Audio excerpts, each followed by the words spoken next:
Naalala niyo pa po ba ang coins na ito? Ito po yung 5 nung ating kabataan. Yan po ang nag-circulate noon nung bata pa tayo. Ito yung tinatawag na 5 centavos English series. O yan po ang topic na pag-uusapan natin pagkatapos lang po ng aking maiksing intro.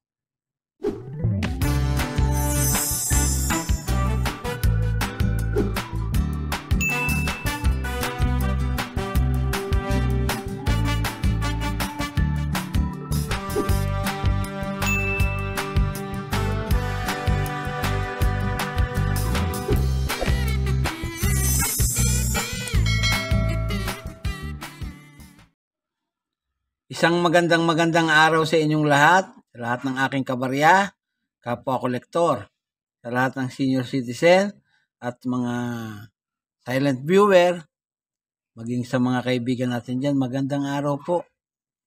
Meron po tayong coins dito ngayon. Ang 5 noong unang panahon. Ito yung 5 na tinatawag na English series. Pag-usapan po natin.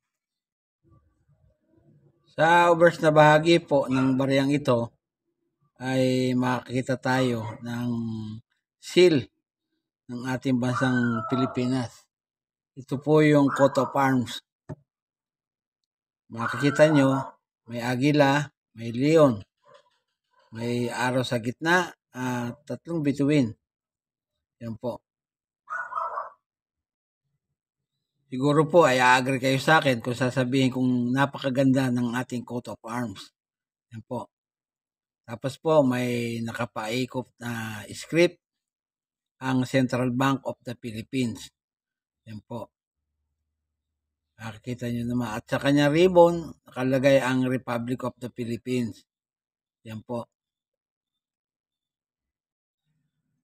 Tapos po sa likod na bahagi ay makikita natin ang isang taong nakaupo na may martilyo o may maso. May pukpukan, ang tawag dyan ay anvil. Nakaharap sa bandang kanan. Parang pinagmamasdan niya yung volcano na mayong volcano na umusok-usok pa. Ayun. Sa taas, nakasulat ang katagang 5 centavos. Yan, lumalabo pa ang ating camera. Sa bandang ilalim naman ay makikita natin ang kanilang petsa ng pagkakagawa. Isang 1963 at saka isang 1964. Yan po. Ang edge po niyan ay smooth. Yan. Makinis ang kanyang gilid. Yan. Ginawa po ang mga barya na yan sa dalawang pagawaan ng barya. Ang isa ay sa Royal Mint, London, United Kingdom. Nagpapagawa tayo ng coins doon, magbuhat 1810 hanggang 1975. Tapos yung isa po sa United States Mint of Philadelphia. Sa Philadelphia Mint, United States. Nagpapagawa naman tayo ng coins doon, magbuhat 1792 hanggang sa kasalukuyan. Ayan po. Yan nga po ay inisyu ng ating mahal na bansang Pilipinas. O dito sa mga katuwid dito nang galing. Ang period ay Republic. Buhat 1946 hanggang sa kasalukuyan. Ang type po is Standard Circulation Coin. Ang taon, 1958 hanggang 1966. Yung value niya po, 5 centavos. Yan. Ang currency ay piso. Ang komposisyon po niyan ay brass. Tumitimbang po ng 4.8 grams at may diameter na 28 mm. Ang kapal, 1.7 mm. Yan. Bilog din ang hubog niya. Milled ang technique na ginamit diyan at coin alignment ang orientation. Na demonetize na po yan. Pero may number po na number 4516. Tsaka reference number na KM number 187, school number 25. mag-update price po tayo. Yung pong coins na 1958, bagamat wala ako, ay may mintage po na 10 million o 13% sa frequency. Yan po yung isa sa pinakakunti ang pagkakagawa. Kaya ang very good niyan ay 6 pesos. Yung fine, 7.80. Yung very fine, 17 pesos. Yung extra fine, 46 pesos.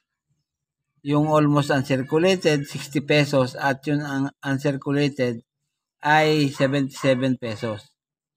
Sa 1959 po, ang fine niyan ay 20 pesos. Very fine, 20 pesos din. Extra fine ay 29 pesos.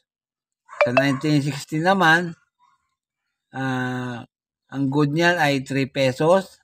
Very good, 4.80 pesos o 4.80.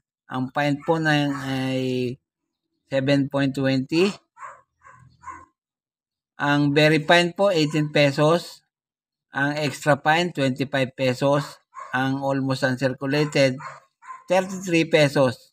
At ang uncirculated po niyan ay 54 pesos. Dito naman po sa 1962 na kung saan ay yan po ang pinakamahal. Yung pong 1962, nagpagawa po ang bansang Pilipinas ng 40 million. Pero po, yung po dito sa numista, isa po siya sa pinakamahal. Yung pong good niyan ay 3 pesos.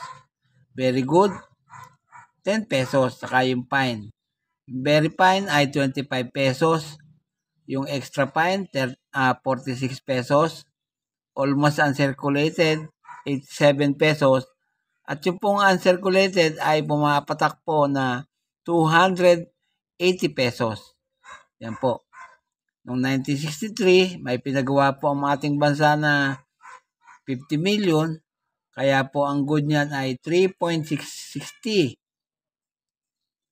Tapos yung very good, 13 pesos. Saka yung fine, 13 pesos din.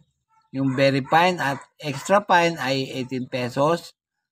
Yung almost uncirculated, 24 pesos. At yung uncirculated ay 51 pesos. Para po yan sa 1963. Para po naman doon sa 1964, ang good po niyan ay 420. Yung pong very good, 11 pesos. Fine, 12 pesos. Very fine, 14 pesos. Extra fine ay 35 pesos.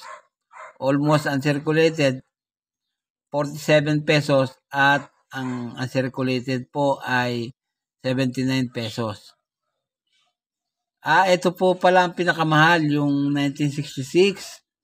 Yung very fine po niyan ay 11 pesos. At yung extra fine o yung uncirculated ay pumapatak po ng 1,700 pesos. Napakamahal na po pala. Dito naman sa numista o sa numis corner, yan po. Kapag ang pera nyo ay 1960, maabot na po yan ng 5 euro. Dito naman po sa eBay, tatlo po ito. Yung pong medyo hindi kagandahan ay binibili po ng $1.95. Yung po naman 1964, binibili po ng $7.64.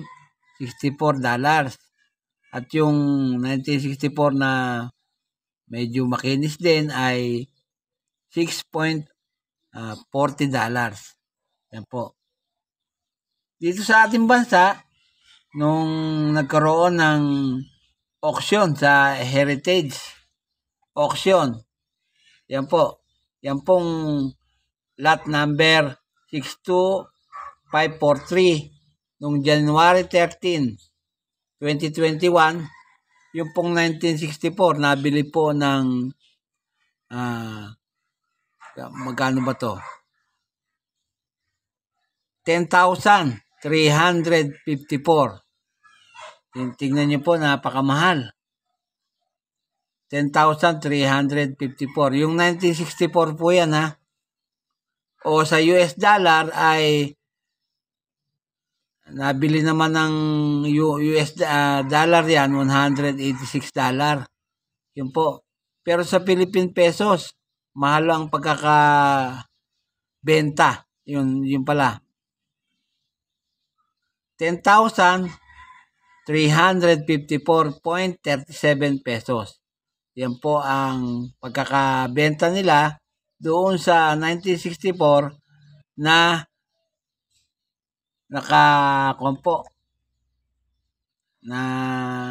naiuri na po. Kumbaga po ay pinatignan na po sa mga mahuhusay na kumpanya. Ang basihan ay kung uncirculated to. Yan po lamang at wala nang iba.